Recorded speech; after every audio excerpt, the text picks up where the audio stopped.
Rajasthan polity की अपनी playlist चल रही है। उसमें अपना छठे टॉपिक उच्च न्यायालय हाई कोर्ट तक कंप्लीट हो चुका है, बिल्कुल एकदम बढ़िया तरीके से। इस वाले वीडियो में अपन करते हैं जिला प्रशासन। ठीक है, स्टार्ट करते हैं। जिला प्रशासन। मौर्य काल में जिले के लिए आहारा शब्द का उल्लेख किया गया है, जिसका प्रमुख स्थानिक होता है। गुप्त काल में जिले को विषय कहा गया है, जिसका प्रमुख विषयपति होता था। मुगल काल में जिले को सरकार कहा जाता था, जिसका प्रमुख आमिल होता था। ब्रिटिश काल में जिले को डिस्ट्रिक्ट कहा जाता था, जिसका प्रमुख कलेक्टर होता था। ब्रिटिश काल में जिला कलेक्टर का कार्य राजस्व की वसूली करना होता था। स्वतंत्रता के पश्चात भारत में राज्य प्रशासन की एक इकाई के रूप में जिला प्रशासन के महत्व को स्वीकारा गया। संविधान में जिला शब्द का उल्लेख अनुच्छेद 233 में है। जिला प्रशासन का महत्व। यह राज्य की आधारभूत इकाई है। यह नीति क्रियान्वयन के साथ साथ नीति निर्माण का भी आदान प्रदान करता है। व्यावहारिक रूप से आम जनता का प्रत्यक्ष संबंध केंद्र या राज्य से न होकर जिला प्रशासन से होता है। जिला प्रशासन के महत्व का आज से उसके उद्देश्य तथा कार्यों से पता लगाया जा सकता है। जिला प्रशासन के तत्व। यह स्थानीय क्षेत्र तथा राज्य प्रशासन में एक कड़ी है। जिला प्रशासन के अधीन विभिन्न राजस्व, कानून व्यवस्था तथा विकास से संबंधित कार्यों का संपादन किया जाता है। जिला प्रशासन संभाग की इकाई के रूप में कार्य करता है। सामान्यतः जिले का औसत क्षेत्रफल 4000 वर्ग किलोमीटर होता है। जिला प्रशासन हेतु औसत जनसंख्या 10 लाख है। जिला प्रशासन का प्रमुख जिला कलेक्टर होता है। अब आती है जिला प्रशासन की भूमिका। जिला प्रशासन प्रशासनिक सुविधा की दृष्टि से अनेक इकाइयों में विभाजित होता है। इस स्तर पर जिला कलेक्टर ही मुख्य अधिकारी होता है। इस पर नियंत्रण तथा पर्यवेक्षण का दायित्व संभागीय आयुक्त करता है। जिला प्रशासन में राज्य के सभी विभागों की इकाइयां होती हैं। जिला प्रशासन की मुख्यतः 4 भूमिका होती है: राजस्व प्रशासन, कानून व्यवस्था प्रशासन, विकास प्रशासन, अन्य जिला स्तरीय विभागीय अधिकारी। अब आता है जिला कलेक्टर। मौर्य काल स्थानिक, गुप्त काल विषयपति, मुगल काल आमिल। पद की स्थापना 1772 में वॉरेन हेस्टिंग द्वारा। प्रथम कलेक्टर सेल्फ सेल्डेन। भारतीय प्रशासन को यह पद औपनिवेशिक विरासत में मिला है। यह जिला प्रशासन का सर्वोच्च अधिकारी होता है। नियुक्ति IAS, पदोन्नत RAS। सर्वप्रथम RAS से IAS में पदोन्नत 2009 में दी गई। जिला कलेक्टर के कार्य। राजस्व अधिकारी के रूप में, दंड अधिकारी के रूप में। राजस्व अधिकारी के रूप में जिला कलेक्टर का मुख्य कार्य राजस्व कार्य ही है। राजस्व एकत्रित करना, भूमि अधिग्रहण का क्रियान्वयन, भूमि सुधार से संबंधित कार्य करना, नजूल भूमि का प्रशासन करना, राजस्व न्यायालय का संचालन करना, तकाबी ऋणों का वितरण तथा वसूली, स्टाम्प अधिनियम को लागू करना, राजकोष पर निगरानी रखना। नजूल भूमि बराबर सरकारी भूमि होती है। किसानों को कृषि के लिए अग्रिम ऋण, तकाबी ऋण, उत्पाद शुल्क, बकाया राजस्व, कृषि आयकर, सिंचाई कर आदि की वसूली। दंड अधिकारी के रूप में जिले में शांति, सुरक्षा, एकता एवं सद्भाव बनाए रखना, सांप्रदायिक दंगों, उग्र राजनीतिक आंदोलन, प्रदर्शन पर नियंत्रण रखना, पुलिस तंत्र पर नियंत्रण रखना, जिला कारागृह का निरीक्षण करना, शस्त्रालय पर नियंत्रण, विदेशियों के पासपोर्ट की जांच, हथियारों के लाइसेंस से संबंधित कार्य, धारा 144 के अंतर्गत मामलों की सुनवाई, कैदी को पैरोल पर रिहा करना जेल से। प्रशासन तथा जिला प्रशासन का कार्य है जिले में तस्करी, मादक पेय पदार्थों का अवैध व्यापार, आतंकवाद आदि पर नियंत्रण करना। मृत्यु दंड के क्रियान्वयन को प्रमाणित करने का कार्य जिला कलेक्टर करता है। अब आता है जिला कलेक्टर द्वारा वार्षिक कानून व्यवस्था प्रतिवेदन राज्य स्तर पर भेजा जाता है। प्रशासक के रूप में यह एक मुखिया के रूप में जिले की संपूर्ण प्रशासनिक व्यवस्था को नियंत्रित एवं पर्यवेक्षित करता है। यह संपूर्ण सरकारी संपदा का भी प्रबंधन करता है। यह जिला बैंकर समन्वय समिति का अध्यक्ष होता है। राजकोष अधिकारी होता है। विकास अधिकारी के रूप में यह स्थानीय प्रशासन के माध्यम से केंद्र तथा राज्य की विकासात्मक योजनाओं का क्रियान्वयन सुनिश्चित करता है। यह जिला स्वयं विवेकीय कार्यक्रम 2005 को क्रियान्वित करता है। यह जिला योजना परिषद का भी अध्यक्ष होता है। यह वार्षिक एवं पंचवर्षीय योजनाओं के क्रियान्वयन में भूमिका निभाता है। भ्रष्टाचार को नियंत्रित करता है। प्राकृतिक आपदा प्रबंधन के रूप में जिला आपदा प्रबंधन समिति का अध्यक्ष आपदा के समय विभिन्न अभिकरणों तथा अधिकारियों को निर्देश देना। राहत कार्यों में यह सरकारी तथा निजी दोनों परिसंपत्तियों का उपयोग कर सकता है। निर्वाचन संबंधित कार्य करना जिला निर्वाचन अधिकारी की भूमिका निभाता है। लोकसभा चुनावों में नामांकन स्वीकार करना, मतदाता जागरूकता अभियान चलाना, जीते हुए उम्मीदवार को प्रमाण पत्र देना, चुनाव में निजी गाड़ियां लगवाना। अन्य कार्य यह जिले में प्रोटोकॉल संबंधी कार्यों का संपादन करता है। जिले में संवैधानिक पद पर आसीन व्यक्ति के आने पर प्रोटोकॉल। जिले में भ्रमण, जन सुनवाई तथा निरीक्षण का कार्य। जिले में नियुक्ति, विभिन्न विभागीय अधिकारियों के साथ औपचारिक बैठकों का आयोजन करना। यह नवीन कानूनों एवं नीतियों के प्रति जागरूकता अभियान चलवाते हैं। जनगणना संबंधी कार्य जिला निर्वाचन अधिकारी तथा जिला जनगणना अधिकारी। अधीनस्थों के वार्षिक गोपनीय प्रतिवेदन भरना। अल्प बचत कार्यक्रमों को प्रोत्साहित करना। अब आता है जिला कलेक्टर के कार्यकाल में बाधाएं। कार्यकाल की अनिश्चितता, औसतन 14 मंथ। राजनीतिक हस्तक्षेप तथा दबाव का अधिक होना। काफी समय प्रोटोकॉल में ही व्यतीत हो जाता है। कार्यभार की अधिकता के कारण अधिकांश समय पत्र व्यवहार तथा औपचारिकता बैठकों में ही निकल जाता है। अन्य तथ्य, कलेक्टर को मिनी गवर्नमेंट भी कहा जाता है। रैमजे मैकडोनाल्ड के अनुसार कलेक्टर का पद ऐसा कछुआ है जिसकी पीठ पर भारत सरकार सवार है। जीवीके राव समिति व मेहता समिति की सिफारिश पर विकास कार्यों हेतु पृथक पद सोपान बनाया गया। अब आता है उपखंड अधिकारी, सब डिविजनल ऑफिसर। उपखंड एक विकासात्मक इकाई है जो कि जिला तथा तहसील स्तर के मध्य एक कड़ी का कार्य होता है। एसडीओ उपखंड का सर्वोच्च अधिकारी होता है। नियुक्ति ट्रेनी आईएएस, आरएएस, पदोन्नत आरटीएस। एसडीओ एक निरीक्षण, जांच तथा पर्यवेक्षण अधिकारी है जो उपखंड के संपूर्ण प्रशासन का पर्यवेक्षण करता है। राजस्व मामले में फैसले सुनाता है। ग्रामीण क्षेत्रों में भ्रमण करता है। शिकायतों का निवारण करता है। एसडीओ के कार्य, राजस्व संबंधी कार्य। यह उपखंड में भू राजस्व अधिकारी के रूप में काम करता है। यह ग्रामवार नक्शे तैयार करवाता है। पटवारी, कानूनगो तथा तहसीलदार का निरीक्षण करता है। यह फसल की स्थिति का आकलन करवाता है। यह भू अभिलेखों को तैयार करवाता है व उनका रखरखाव करता है।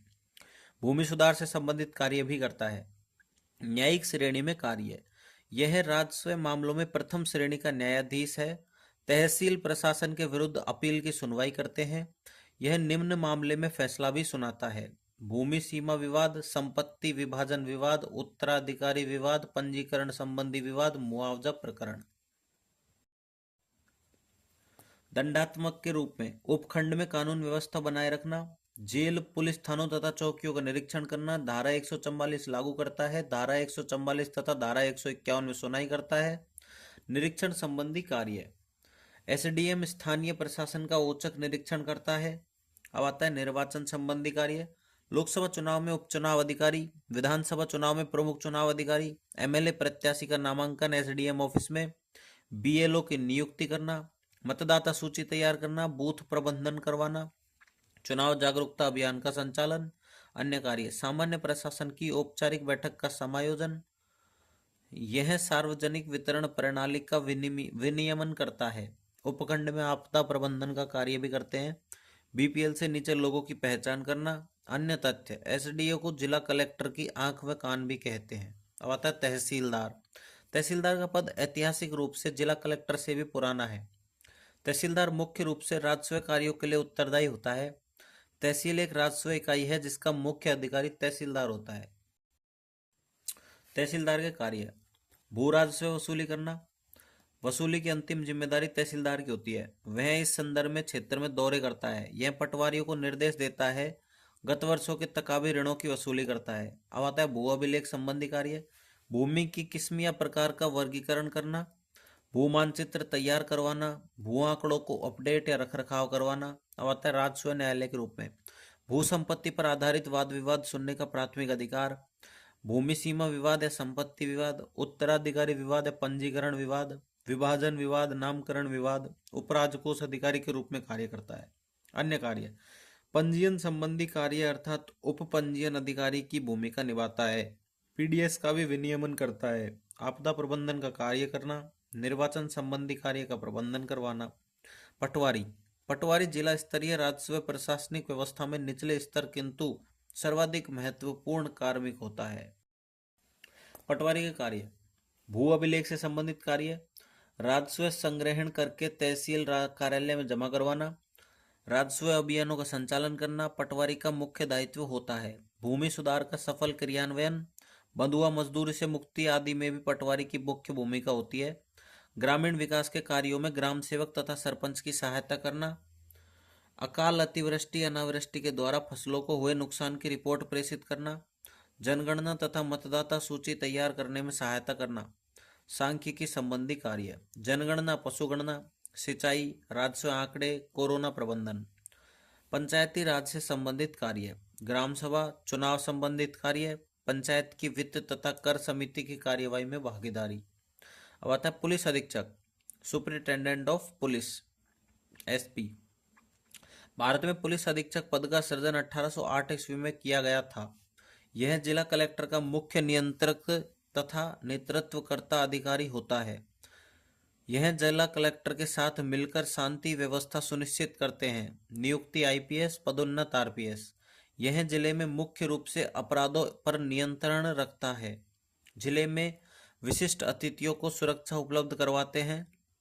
यह नए कानून, पर्यावरण, यातायात, घरेलू हिंसा, कार्यस्थान पर यौन उत्पीड़न, पोक्सो एक्ट आदि के लिए जागरूकता तथा क्रियान्वयन कार्यक्रम करता है। यह जिले में आर्थिक अपराध पर भी नियंत्रण रखता है।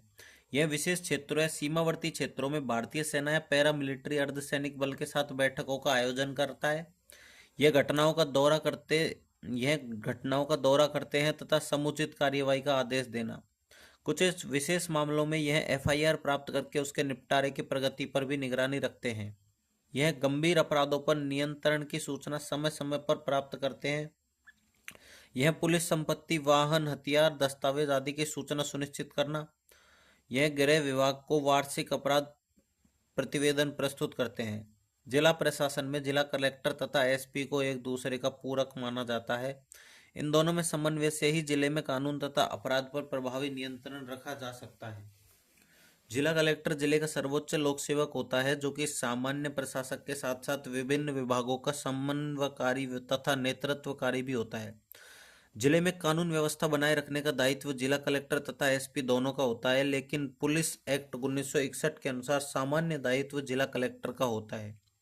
जिला कलेक्टर जिले की कानून व्यवस्था प्रतिवेदन तथा एसपी जिले के वार्षिक अपराध प्रतिवेदन बनाते हैं।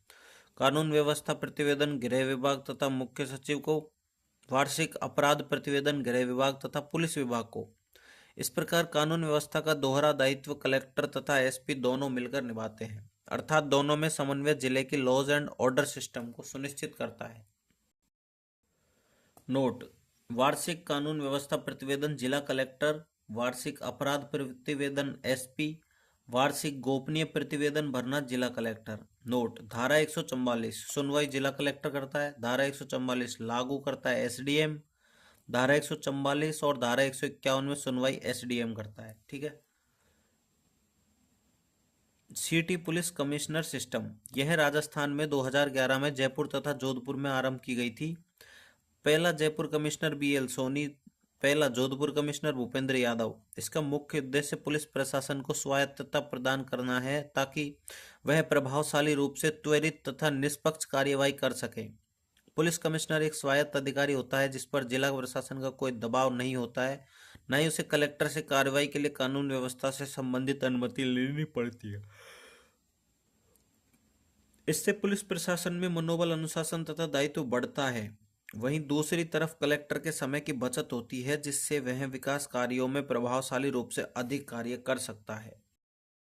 संभागीय आयुक्त, सर्वप्रथम संभागीय आयुक्त के पद का सृजन 1829 में विलियम बेंटिंक ने कलेक्टर के कार्यों पर निगरानी रखने हेतु इस पद का सृजन किया। स्वतंत्रता के बाद प्रत्येक राज्य में प्रशासनिक सुविधा की दृष्टि से जिला नामक इकाई का गठन किया गया, लेकिन कुछ वर्षों के बाद यह अनुभव किया गया कि राज्य व जिले के मध्य उचित समन्वय स्थापित करने के लिए एक योजक कड़ी की आवश्यकता है। इसे कुछ राज्यों में संभाग एवं कुछ में मंडल कहा जाता है। संभाग स्तर का सर्वोच्च अधिकारी संभागीय आयुक्त होता है। प्रत्येक संभाग में कुछ जिले शामिल किए जाते हैं एवं संभागीय का प्राथमिक कार्य समन्वय एवं पर्यवेक्षण का है।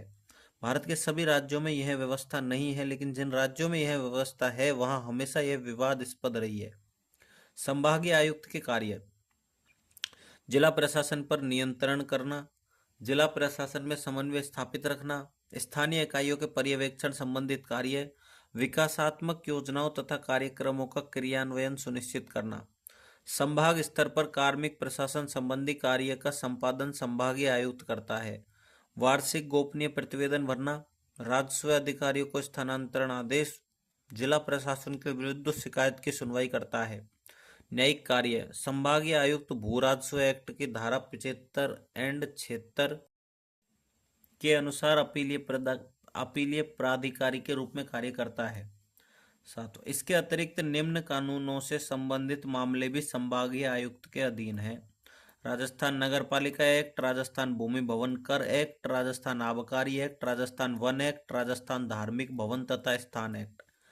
पक्ष विपक्ष: पक्ष: बड़े राज्यों में जिलों का पर्यवेक्षण सुनिश्चित करना, जिलों के बीच समन्वय रखना।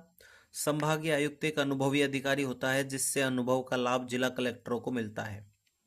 यह विकेंद्रीकरण को प्रोत्साहित करता है जिससे शासन जनता की ओर निकट हो जाता है। पंचायती राज संस्थाओं को भी पर्याप्त मार्गदर्शन उपलब्ध करवाता है। विपक्ष: कार्यों में विलंब होता है। बड़े संभागों में पर्यवेक्षण भी प्रभावी नहीं रहता है। संभागीय आयुक्त एक वरिष्ठ आईएएस होता है जिसका भी उचित उपयोग नहीं हो पाता है। अधिकारों की कमी है तथा उत्तरदायित्व अधिक है। निष्कर्ष: व्यवहारिक रूप से देखा जाए तो पर्यवेक्षण, समन्वय, मार्गदर्शन, नियंत्रण की दृष्टि से आज भी प्रासंगिक है। यह प्रत्योजन तथा विकेंद्रीकरण को प्रोत्साहित करता है ताकि शासन लोकतांत्रिक मूल्यों के अनुसार और अधिक निकट आ सके, लेकिन आयुक्त के पद पर उत्तरदायित्व अधिक तथा अधिकारों की कमी है। आलोचकों के अनुसार यह केवल डाकघर के रूप में कार्य करता है तथा सूचनाएं जिले से राज्य स्तर तक पहुंचाता है। अतः इसे और अधिक प्रभावी बनाने के लिए निर्णय लेने की सत्ता तथा अधिकार किए जाएं ताकि यह जिले में प्रभावशाली रूप से नियंत्रण, मार्गदर्शन, समन्वय कर सके। स्वतंत्रता के पश्चात राजस्थान में 5 संभाग थे: जयपुर, जोधपुर, उदयपुर, बीकानेर तथा कोटा। 1962 में मोहनलाल सुखाड़िया जी के समय संभागीय व्यवस्था को समाप्त कर दिया गया। 25 वर्ष बाद 1987 में हरिदेव जोशी के समय संभागीय व्यवस्था को पुनः स्थापित किया गया तथा जयपुर से निकालकर अजमेर को नया संभाग बनाया। 4 जून 2005 को भरतपुर को 7वां संभाग बनाया गया। तो अपना ये हो चुका है जिला प्रशासन। अगला टॉपिक अपन पढ़ेंगे स्थानीय स्वशासन।